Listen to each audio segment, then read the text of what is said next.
नमस्कार विद्यार्थी मित्रांनो, Indian polity bye VK. Shinde या यूट्यूब चॅनलला आपलं स्वागत आहे. मित्रांनो, आज आपण एका नवीन विषयाला हात घालणार आहोत आणि तो विषय म्हणजे भारतीय राज्यघटनेच्या पातळीवर असणारा एक महत्त्वपूर्ण घटनात्मक पद म्हणजे भारताचे महान्यायवादी किंवा घटक राज्य स्तरावर असणारा राज्याचा महाधिवक्ता.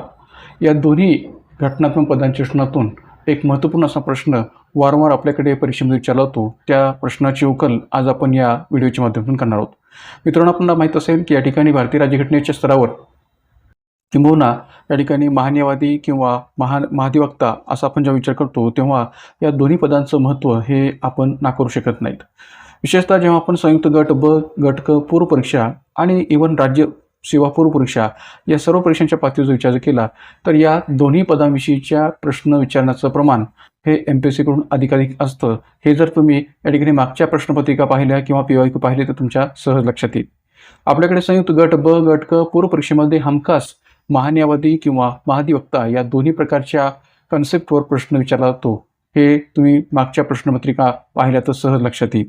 तर त्यामुळे आज आपण या ठिकाणी भारताचे महान्यायवादी आणि राज्याचा महाधिवक्ता या दोन्ही अर्थाने जी काही चर्चा आहे ती घेणार आहोत. आणि विशेषतः कोणत्या प्रकारच्या प्रश्नाची चर्चा आपल्याला याच्यामध्ये करायची आहे तर जसं मी या ठिकाणी यूट्यूबच्या थंबनेलमध्ये म्हटल्याप्रमाणे की भारताचे महान्यायवादी खाजगी वकिली करू शकतात का, या प्रश्नाची उकल आज आपण या ठिकाणी करणार आहोत. आणि त्या प्रश्नाशी संबंधित जी काही चर्चा आहे ती करत असताना त्याला अनुसरून आयोगाकडून ज्या प्रकारचे प्रश्न विचारले जातात त्या प्रश्नांचा विचार करून त्याद्वारे आपण या संबंध प्रश्नाची उकल जी काय ती घडवणार आहोत.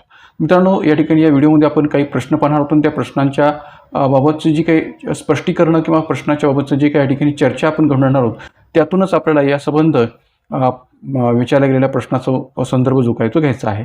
कोणता तर भारताचे महान्यायवादी खाजगी वकिली करू शकतात का, या संबंध प्रश्नाची उकल जी आहे ती आपल्याला विभिन्न प्रकारच्या प्रश्नांच्या माध्यमातून चर्चा घडवून आणून ती करायची आहे. तर मग आज आपण या ठिकाणी या भारताच्या महान्यायवादीबरोबरच या ठिकाणी राज्याचे महाधिवक्ता या दोन्ही अर्थाने याबाबतची जी काही चर्चा आहे ती घडवून आणूया. तर मग आता पहा की व्हिडिओला सुरुवात करताना मी पहिल्यांदाच या ठिकाणी जो काही उल्लेख केलेला आहे तो काय केलेला आहे की भारताचे महान्यायवादी खाजगी वकिली केव्हा करू शकतात. भारताचे महान्यायवादी खाजगी वकिली केव्हा करू शकतात. तर मग आता इथं याला अनुसरूनच आपण काही प्रश्न पाहणार आहोत आणि प्रश्नांच्या स्पष्टीकरणाच्या माध्यमातून म्हणा किंवा प्रश्नांची उकल करण्याच्या माध्यमातून म्हणा आपल्याला प्रकाश टाकायचा आहे तो या मुख्य प्रश्नावर की भारताचे महान्यायवादी खाजगी वकिली करू शकतात का, आणि जर करू शकत असतील तर त्याच्या नियम आणि अटी काय आहेत. मुख्यतः आपला जो काही फोकस असेल तो या ठिकाणी या गोष्टीवर की भारताचे महान्यायवादी किंवा राज्याचा महाधिवक्ता हे खाजगी वकिली करू शकतात का, आणि जर ते करू शकत असतील तर त्याबाबतच्या नियम आणि अटी काय असतात. कारण की जनरली आपल्याला या ठिकाणी नियम व अटी याची माहिती असतेच अशातला भाग नाही आहे. आपल्याला एवढंच माहिती असतं की भारताचे महान्यायवादी असो अथवा राज्याचा महाधिवक्ता असो ते खाजगी वकिली करू शकतात हे आपल्याला माहीत असतं. पण या ठिकाणी करू शकतात का आणि ते कोणत्या अटी आणि नियमांच्या अधीन राहून करू शकतात हे आपल्याला जनरली माहीत नसतं. आणि मग त्यामुळे आज आपण त्याच गोष्टीवर अधिकाधिक प्रकाश जो काय तो टाकणार आहोत. तर मी पहिला प्रश्न इथं देऊ केलेला आहे तो या प्रकारचा की भारताचे महान्यायवादी खाजगी वकिली करू शकतात जेव्हा. मित्रांनो, अशा प्रकारचा प्रश्न मागं आयोगाने विचारलेला आहे. महान्यायवादी असो किंवा महाधिवक्ता असो या दृष्टिकोनातून अशा प्रकारचा प्रश्न मागं आयोगाने विचारलेला आहे. आपण जर PYQ काढून पाहिला तर तुमच्या हे लक्षात येईल की भारताचे महान्यायवादी खाजगी वकिली करू शकतात जेव्हा पर्याय 1 दुसरा पक्ष राज्य असेल, पर्याय 2 दुसरा पक्ष केंद्र असेल, पर्याय 3 दुसरा पक्ष केंद्र नसेल आणि पर्याय 4 यापैकी नाही. आता पहा प्रश्नाचं स्वरूप कसं आहे की भारताचे महान्यायवादी खाजगी वकिली करू शकतात जेव्हा पर्याय 1 दुसरा पक्ष राज्य असेल, पर्याय 2 दुसरा पक्ष केंद्र असेल, पर्याय 3 दुसरा पक्ष केंद्र नसेल आणि पर्याय 4 यापैकी नाही. तर या प्रश्नाचं नेमकं योग्य उत्तर काय आहे तर याचं योग्य उत्तर आहे पर्याय क्रमांक 3 दुसरा पक्ष केंद्र नसेल तेव्हा या ठिकाणी भारताचे महान्यायवादी हे खाजगी वकिली करू शकतात असं म्हणायला जागा आहे. आता पर्याय क्रमांक 3 हे या प्रश्नाचं उत्तर का आहे याची उकल आपल्याला या ठिकाणी पुढे करायची आहे. मग आता पहा कशा पद्धतीने या ठिकाणी याची उकल आपण केलेली आहे. तर दुसरा पक्ष केंद्र नसेल हे विधान परिषदेच्या दृष्टीने योग्यच आहे. म्हणजे या प्रश्नाच्या दृष्टीने योग्य विधान जर कोणतं असेल तर ते हेच आहे की दुसरा पक्ष केंद्र नसेल. पण त्याचबरोबर असेही विधान विचारले जाऊ शकते. म्हणजे प्रश्नामध्ये तुम्हाला दुसरा पक्ष केंद्र नसेल असंच या ठिकाणी विधान दिलं जाईल अशातला भाग नाही. तर परीक्षेच्या दृष्टिकोनातून तुम्हाला असंही विधान या ठिकाणी विचारलं जाऊ शकतं प्रश्नामध्ये. ते म्हणजे कोणत्या प्रकारचं की भारत सरकारची हितसंबंधांचा संघर्ष नसलेल्या प्रकरणात महान्यायवादी खाजगी वकिली करू शकतात. म्हणजे विधान असंही दिलं जाऊ शकेल की भारत सरकारशी हितसंबंधांचा संघर्ष नसलेल्या प्रकरणात महान्यायवादी खाजगी वकिली करू शकतात.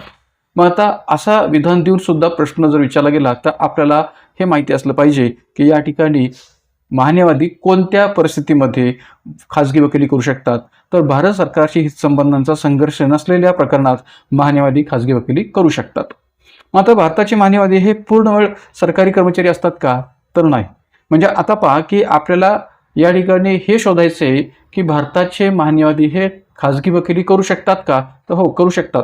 पण कोणत्या परिस्थितीमध्ये, कोणत्या नियम अटींच्या अधीन राहून ते खाजगी वकिली करू शकतात, याचा उलगडा आपल्याला खालच्या संबंध स्पष्टीकरणातून किंवा संबंध माहितीतून करायचा आहे. तर या ठिकाणी मी जो उल्लेख केलेला आहे तो काय केलेला आहे की भारताचे महान्यायवादी किंवा अटॉर्नी जनरल ऑफ इंडिया की ज्यांची तरतूद भारतीय संविधानामध्ये कलम 76 नुसार केलेली आहे, तर हे पूर्ण वेळ सरकारी कर्मचारी नसतात किंवा सरकारचे कर्मचारी नसतात. हे पूर्ण वेळ सरकारचे कर्मचारी असतात का? तर नाही, ते पूर्ण वेळ सरकारी कर्मचारी नसतात. त्यामुळे त्यांना खाजगी वकिली किंवा प्रायव्हेट प्रॅक्टिस करण्यास कायदेशीररित्या पूर्ण प्रतिबंध नाही. त्यामुळे त्यांना खाजगी वकिली करण्यासाठी कोणत्याही प्रकारचं कायदेशीररित्या पूर्ण प्रतिबंध नाही आहे. ते खाजगी वकिली करू शकतात. ते स्वतःचा खाजगी वकिलीचा व्यवसाय सुरू ठेवू शकतात. परंतु खाजगी वकिली करत असताना त्यांना काही नियम व अटींचे पालन करावे लागते. त्यांना खाजगी वकिली करत असताना काही नियम व अटींचे पालन करावे लागते. मग त्या नियम व अटी कोणत्या आहेत त्याच्यावर आपल्याला अधिकाधिक प्रकाश टाकायचा आहे. त्यातला पहिला उल्लेख मी इथं केलेला आहे की भारत सरकारविरुद्ध खटला लढवता येत नाही. पहिला नियम किंवा अट काय आहे की भारत सरकारविरुद्ध खटला लढवता येत नाही. म्हणजे भारताचे मान्यवादी हे भारताचे मान्यवादी या पदावर असताना त्यांना भारत सरकारविरुद्ध खटला लढवता येत नाही. का लढवता येत नाही? कारण की ते कधीही भारत सरकारविरोधात किंवा ज्या प्रकरणात सरकारचे हितसंबंध गुंतलेले आहेत अशा कोणत्याही प्रकरणात खाजगी बाजूने बाजू मांडू शकत नाहीत. कारण की ते स्वतःच या ठिकाणी भारत सरकारचे कायदेशीर सल्लागार आहेत. तर त्यामुळे त्यांना भारत सरकारविरुद्ध खटला लढवता येत नाही. आणि म्हणून भारत सरकारच्या विरोधात किंवा ज्या प्रकरणात सरकारचे हितसंबंध गुंतलेले आहेत अशा कोणत्याही प्रकरणात ते खाजगी बाजू मांडू शकतात का? तर बाजू मांडू शकत नाहीत. दुसरी अट आहे ती या प्रकारची की फौजदारी खटल्यात आरोपीचे समर्थन नाही. म्हणजे दुसरा नियम किंवा दुसरी अट काय आहे तर फौजदारी खटल्यात आरोपीचे समर्थन नाही. भारत सरकारच्या पूर्व परवानगीशिवाय ते कोणत्याही फौजदारी गुन्ह्यातील आरोपीच्या बाजूने न्यायालयात उभे राहू शकत नाहीत. जे भारत सरकारच्या पूर्व परवानगीशिवाय जरी त्यांना खाजगी वकिली करण्याची मुभा असली, जरी ते खाजगी वकिली करू शकत असले तरी फौजदारी खटल्यात आरोपीचे समर्थन त्यांना करता येत नाही. आणि विशेष म्हणजे भारत सरकारच्या पूर्व परवानगीशिवाय ते कोणत्याही फौजदारी गुन्ह्यातील आरोपीच्या बाजूने न्यायालयात उभे राहू शकत नाहीत. ही अट त्यांच्यासाठी लागू केलेली आहे जेव्हा ते खाजगी वकिली करण्याचा विचार करतात तेव्हा. मग आता पहा की या ठिकाणी दुसरा एक जो काही भाग आहे तो सुद्धा आपण लक्षात घेण्याची गरज आहे. तो म्हणजे कोणता? की कंपनीचे संचालक पद. जेव्हा या ठिकाणी एक प्रकारे भारताचे महान्यायवादी हे खाजगी वकिली करू शकतात असं आपण म्हणतो, तेव्हा एक तिसरी पण अट आहे किंवा तिसरा पण नियम लागू केलेला आहे. तो कोणता? की कंपनीचे संचालक पद. सरकारच्या परवानगीशिवाय ते कोणत्याही कंपनीचे किंवा कॉर्पोरेशनचे संचालक किंवा डायरेक्टर हे पद स्वीकारू शकत नाहीत. सरकारच्या परवानगीशिवाय ते कोणत्याही कंपनीचे किंवा कॉर्पोरेशनचे संचालक पद स्वीकारू शकत नाहीत. ही पण अट त्यांना लागू केलेली आहे जेव्हा ते खाजगी वकिली करू शकतात तेव्हा. का तर या ठिकाणी आपल्याला या ठिकाणी महत्त्वाचा संदर्भ लक्षात घ्यायचा आहे. तो कोणता? की जर का ते एखाद्या कंपनीचे संचालक पद स्वीकारत असतील तर अशा वेळेस त्यांच्यावर कंपनीच्या संचालक पदाच्या रचनातून काही बंधनं येऊ शकतात. पण जेव्हा ते भारत सरकारचे कायदेशीर सल्लागार म्हणून काम करतायत तेव्हा अशा प्रकारच्या बंधनात राहून जर ते खाजगी वकिली करत असतील तर ते योग्य वाटणार नाही. आणि म्हणून या ठिकाणी सरकारच्या परवानगीशिवाय ते कोणत्याही कंपनीचे किंवा कॉर्पोरेशनचे संचालक पद स्वीकारू शकत नाहीत. ही देखील अट जी काय आहे ती त्यांच्यासाठी लागू आहे. आणखीन एक अट आहे ती म्हणजे कोणती? की शासकीय काम याला प्राधान्य. शासकीय काम याला प्राधान्य म्हणजे जेव्हा ते खाजगी वकिली करत असतात तेव्हा त्यांना भारत सरकारला जेव्हा जेव्हा सरकारची बाजू न्यायालयामध्ये मांडण्याचा प्रश्न येतो तेव्हा त्यांची लीगल ॲडव्हाइस किंवा कायदेशीर सल्ला किंवा न्यायालयात उपस्थित राहण्याची गरज जी असते तेव्हा शासकीय कामाला सर्वोच्च प्राधान्य त्यांनी देणं बंधनकारक असतं. म्हणजे भलेही ते खाजगी वकिली करू शकत असले किंवा खाजगी वकिली करत असताना सुद्धा जेव्हा जेव्हा भारत सरकारला लीगल ॲडव्हाइसची गरज भासेल तेव्हा न्यायालयात उपस्थित राहण्याची गरज असते तेव्हा ते शासकीय कामाला अधिकाधिक प्राधान्य देतील हे त्यांच्यावर या ठिकाणी बंधनकारक करण्यात आलेलं आहे. त्यामुळे जरी या ठिकाणी महानेवादी हे खाजगी वकिली करू शकत असले तरी त्यांना प्रथम प्राधान्य हे आपल्या शासकीय कामाला कायदेशीर सल्लागार म्हणून असणाऱ्या सरकारच्या भूमिकेला या ठिकाणी देणं गरजेचं असतं. त्यामुळे हेही एक अट किंवा नियम त्यांच्यासाठी आपल्याला सांगता येऊ शकतो. तर मित्रांनो, पहिला प्रश्न पाहिल्यानंतर आणखीन एक प्रश्न आपण या भारताच्या महान्यायवादीच्या प्रश्नातून पाहणार आहोत आणि तो म्हणजे या प्रकारचा आहे. भारताच्या महान्यायवादीविषयी खालील विधाने विचारात घ्या. भारताच्या महान्यायवादीविषयी खालील विधाने विचारात घ्या. महान्यायवादी हे सरकारचे पूर्णवेळ समुपदेशी म्हणजेच होल टाईम काउन्सिल नसल्यामुळे त्यांना खाजगी कायदेशीर वकिली करण्यास बंदी नाही. विधान, ते भारत सरकारच्या विरोधात कोणत्याही खटल्यात बाजू मांडू शकत नाहीत किंवा सल्ला देऊ शकत नाहीत. आणि विधान, भारत सरकारच्या परवानगीशिवाय ते कोणत्याही गुन्हेगारी खटल्यातील आरोपीचा बचाव करू शकत नाहीत. वरीलपैकी कोणती विधाने सत्य आहेत? पर्याय 1 फक्त ए आणि बी, पर्याय 2 फक्त बी आणि सी, पर्याय 3 फक्त ए आणि सी आणि पर्याय 4 सर्व विधाने ए बी आणि सी सत्य आहेत. तर मित्रांनो, या ठिकाणी हा प्रश्न पहिल्या प्रश्नापेक्षा थोडासा विस्तृत प्रश्न आहे. याचे जे काही पर्याय आहेत ते मोठे आहेत. तर त्यामुळे आपल्याला याची सर्व जी काही बाजू आहे ते लक्षात घेऊनच उत्तर द्यावं लागेल. म्हटलंय का या प्रश्नामध्ये की भारताच्या महान्यायवादीविषयी खालील विधान विचारात घ्या. जे पहिलं विधान आहे की महान्यायवादी हे सरकारचे पूर्णवेळ समुपदेशी नसल्यामुळे त्यांना खाजगी कायदेशीर वकिली करण्यास बंदी नाही. ते भारत सरकारच्या विरोधात कोणत्याही खटल्यात बाजू मांडू शकत नाहीत किंवा सल्ला देऊ शकत नाहीत. आणि विधान, भारत सरकारच्या परवानगीशिवाय ते कोणत्याही गुन्हेगारी खटल्यातील आरोपीचा बचाव करू शकत नाहीत. आणि विचारले काय, तर कोणती विधाने सत्य आहेत? तर या ठिकाणी याचं योग्य उत्तर आहे ते म्हणजे पर्याय क्रमांक 4 की सर्व विधाने ए बी आणि सी सत्य आहेत. असं का? तर मित्रांनो, एक लक्षात घ्या की या प्रश्नाचं जेव्हा आपण स्पष्टीकरण लक्षात घेऊया त्यावेळेस आपल्याला पहिल्यांदा हे सांगता शकेल की महान्यायवादी यांना खाजगी वकिलीचा अधिकार जरी असला तरी त्यांच्यावर हितसंबंधांचा संघर्ष टाळण्यासाठी म्हणजे कॉन्फ्लिक्ट ऑफ इंटरेस्ट टाळण्यासाठी राज्यघटनेने व सरकारने काही कडक मर्यादा घातल्या आहेत. आणि याच कडक मर्यादांचा उल्लेख या ठिकाणी आपल्या या प्रश्नाच्या पर्यायामध्ये केलेला आहे असं म्हटलं तरी चालेल. म्हणजे ज्या काही कडक मर्यादा या ठिकाणी महान्यायवादी पदाच्या बाबतीत घातल्या गेलेल्या आहेत राज्यघटनेकडून आणि सरकारकडून, त्याच मर्यादांचा उल्लेख आपल्या ABC पर्यायामध्ये केलेला आहे. आणि त्या दृष्टीतूनच आपण हे जे काही या प्रश्नाचं स्पष्टीकरण आहे ते पुढे पाहणार आहोत. तर आपल्या महान्यायवादी यांना खाजगी वकिली करता येऊ शकते, पण जेव्हा आपण विधान एच्या पातीवर त्याचा विचार करतो तेव्हा या ठिकाणी आपल्याला सांगता येऊ शकेल या प्रश्नाच्या विधान एच्या पातीवर की महान्यायवादी हे शासकीय कर्मचारी मानले जात नाहीत. त्यांना निश्चित मासिक पगार नसून राष्ट्रपती ठरवतील ते मानधन मिळते, त्यामुळे ते स्वतःची खाजगी वकिली करू शकतात.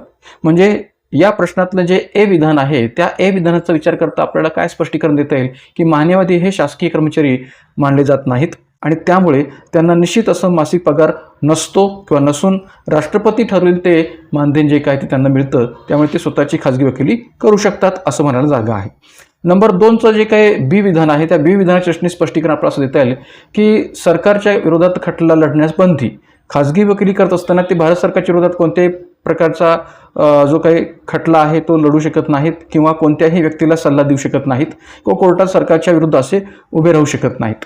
हे विधान बी चर्चेतून स्पष्टीकरण जे काय ते आपल्याला स्पष्ट करते.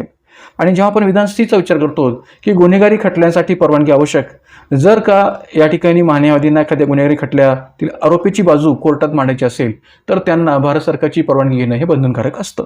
तर ABC ही जी काही विधानं या ठिकाणी या प्रश्नात दिलेली आहेत त्या संबंध प्रश्नांच्या रचनातून असणारी हे जे काही स्पष्टीकरण आहे ते आपल्याला या पद्धतीने सांगता येतील.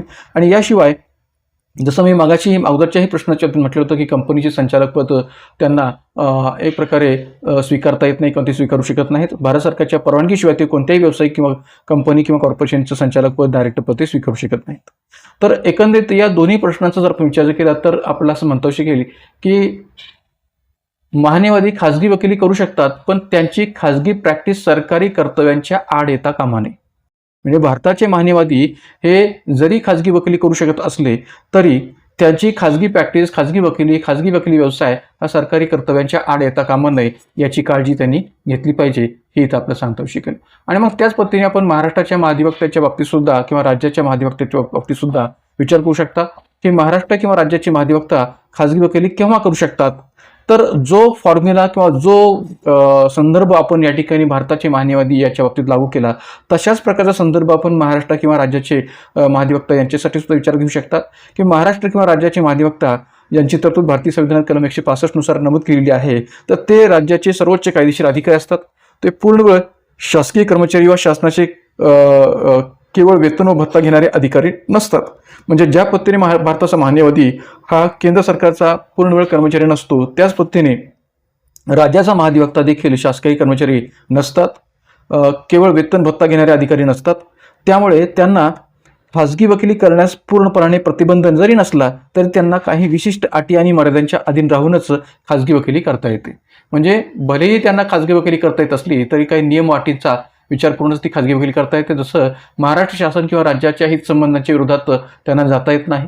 म्हणजे जेव्हा ते खाजगी वकिली करत असतात तेव्हा त्यांना महाराष्ट्र शासनाच्या विरोधात, राज्य सरकारच्या कोणत्याही विभागाविरोधात किंवा ज्या प्रकरणात राज्य सरकारचे हितसंबंध गुंतलेले आहेत अशा खटल्यांमध्ये खाजगी बाजूने आपली बाजू मांडता येऊ शकत नाही, संबंधित व्यक्तीची बाजू मांडता येऊ शकत नाही. जसं या ठिकाणी महान्यायवादी यांनी खाजगी वकिली करत असताना शासकीय कामाला प्राधान्य दिलं पाहिजे, तसंच इथंही या ठिकाणी महाराष्ट्राच्या महाधिवक्तेच्या बाबतीत सुद्धा तेच लागू पडतं की शासकीय कामास प्राधान्य त्यांनी देणं अपेक्षित आहे. खाजगी वकिली करतानाही जेव्हा राज्य सरकारला त्यांच्या कायदेशीर सल्ल्याची किंवा न्यायालयात उपस्थित राहण्याची आवश्यकता असते तेव्हा त्यांना शासकीय कामाला किंवा खटल्यांना सर्वोच्च प्राधान्य देणं हे गरजेचं असतं, बंधनकारक असतं. आणि फौजदारी खटल्यांबाबत निर्बंध याही दृष्टीने विचार करायचा झाला तर राज्याच्या पूर्वपरवानगीशिवाय ते कोणत्याही गंभीर फौजदारी गुन्ह्यातील आरोपीच्या संरक्षणासाठी न्यायालयात उभे राहू शकत नाहीत. म्हणजे इथंही महाधिवक्ता यांना राज्याच्या किंवा राज्य सरकारच्या पूर्वपरवानगीची आवश्यकता असते. आणि कंपनीच्या संचालक पदाच्या रचनेत सुद्धा जी अट महान्यायवादी पदाला लागू आहे तशीच राज्य सरकारच्याही महाधिवक्त्याला आपल्याला सांगता येते की राज्य सरकारच्या परवानगीशिवाय ते कोणत्याही खाजगी किंवा व्यावसायिक कंपनीचे संचालक पद स्वीकारू शकत नाहीत. तर थोडक्यात सांगायचं झालं तर आपल्याला असं म्हणता शिकेल की जोपर्यंत त्यांची खाजगी वकिली राज्याच्या हिताच्या किंवा शासकीय कर्तव्याच्या आड येत नाही आणि ते सरकारविरोधात उभे राहत नाहीत तोपर्यंत ते खाजगी वकिली करू शकतात, हे राज्याच्या महाधिवक्त्याच्या बाबतीत स्पष्ट करता येईल. तर मित्रांनो, या एकंदरीत 2-3 प्रश्नांच्या माध्यमातून आपण या प्रश्नाची उकल केलेली आहे की भारताचे महान्यायवादी असो अथवा राज्याचे महाधिवक्ता असो ते खाजगी वकिली करू शकतात का? तर निश्चितपणे ते खाजगी वकिली करू शकतात. पण ते खाजगी वकिली करत असताना त्यांना कोणत्या नियम आणि अटींचं पालन करावं लागतं, कोणत्या नियम, अटी किंवा मर्यादा यांचा विचार करावा लागतो, याचा उलगडा आपण या संपूर्ण व्हिडिओमध्ये या ठिकाणी केलेला आहे. मी मुद्दामून या ठिकाणी या प्रश्नाला या व्हिडिओच्या माध्यमातून घेण्याचा विचार यासाठी केलेला आहे का तर आपल्याकडे संयुक्त गट ब, गट क, पूर्व परीक्षा असो, मुख्य परीक्षा असो किंवा राज्यसेवा पूर्व परीक्षा असो, या संबंध परीक्षांमध्ये महान्यायवादी असो किंवा महाधिवक्ता असो याबाबतचे प्रश्न वारंवार विचारले गेलेले आहेत, विचारले जातात. आणि अशा प्रकारचा प्रश्नसुद्धा बऱ्याच वेळा आयोगाकडून विचारला गेलेला असल्यामुळे या व्हिडिओच्या माध्यमातून या प्रश्नाची उकल करण्याचा दृष्टिकोन मी ठेवलेला आहे. तर मित्रांनो, अशाच प्रकारच्या नवनवीन माहितीसाठी आणि नवनवीन कन्सेप्टला हात घालण्यासाठी आपल्या यूट्यूब चॅनलला या ठिकाणी सबस्क्राईब करा, लाईक करा, शेअर करा आणि हा व्हिडिओसुद्धा अधिकाधिक विद्यार्थ्यांपर्यंत शेअर करण्याचा प्रयत्न करा. तर आजच्या या व्हिडिओमध्ये आपण थांबूयात. धन्यवाद.